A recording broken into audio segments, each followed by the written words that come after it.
ভালোবাসি না। আমি মেডিকেল কলেজ থেকে পড়াশোনা করা মেয়ে, আমি প্যাথোলজি মেডিকেল প্যাথোলজি টেস্টার। আপনারা যারা ব্লাড দেবেন তাদের স্কিন কিন্তু ফেয়ার হয়, আর সমস্ত অঙ্গগুলো কিন্তু ফেয়ার হয়, যত মানে জিনিস আছে দূষিত পদার্থ বেরিয়ে যায়, আর যৌবন ফিরে আসে। এটা কিন্তু খুব প্র্যাকটিক্যাল, আপনারা শুনে নেবেন। ব্লাড দেওয়া মেয়েরা বলেন না আমরা ব্লাড দেবো না, ভুল কথা বলছেন। আমাদের যে পিরিয়ডটা হয় ওটা ব্লাড নয়, ওগুলো কিন্তু ডিম্বাণু, হাওয়াতে এসে লাল হয়, ওটা কিন্তু রক্ত নয়। রক্তদান শিবির চলছে, ইতিমধ্যে 20 জন স্বেচ্ছা রক্তদাতা রক্তদান করেছেন মা অন্নপূর্ণা চ্যারিটেবল ট্রাস্টের ব্যবস্থাপনায়। খুব ভালো করে ডিম কলা খাবেন, দুধ খাবেন, আর পার্থদার হয়ে ব্লাড দিবেন। সারা বছর রিনি বসে আছে ওদিকে, সরস্বতী বসে আছে। আর মেয়েরা খুব সুন্দর হবেন, আমি বলে যাচ্ছি প্র্যাকটিক্যাল, গল্প কথা না। প্রত্যেকটা মেয়ে বসে থাকবে না, একটা দিন ব্লাড দেবে মায়ের নামে। এই যে আমরা মাথায় গামছা নিয়ে আছি, এটা কিন্তু মাকে উৎসর্গ করা। জয় মা ভবানী বলবেন, এই জন্য বলছি আপনারা সবাই ভবানী ব্লাড দিন। ওরাল বাবু দাদাগিরির চ্যাম্পিয়ন। Thank you. কাবেরী ম্যাডামকে অশেষ অশেষ ধন্যবাদ।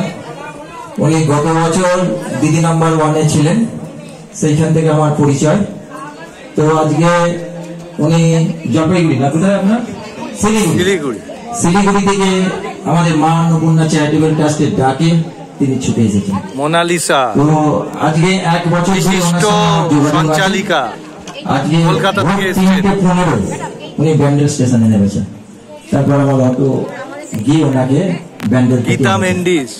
তা ওনার মতো কর্মকাণ্ড আপনারা শুনেছেন, আর বিশেষ সময় নষ্ট করবেন না, কারণ আপনারা অনেকেই যারা কাজ করছেন সব ঠিকই আছে।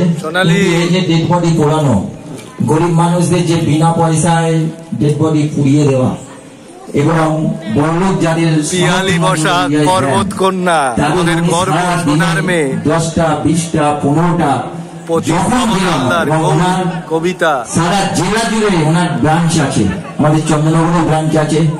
উনিও কথা দিচ্ছেন আমাদের আশপাশে এখানে একটা উনি তৈরি করবেন। ওনার সংস্থা প্রচুর গুণী মানুষের সমাবেশ আমাদের মা অন্নপূর্ণা চ্যারিটেবল ট্রাস্ট থেকে অশেষ ধন্যবাদ জানালাম, এবং ব্যক্তিগত আমি পার্থ দত্ত হিসাবে তার কাছে অশেষ সম্মান জানালাম। নমস্কার।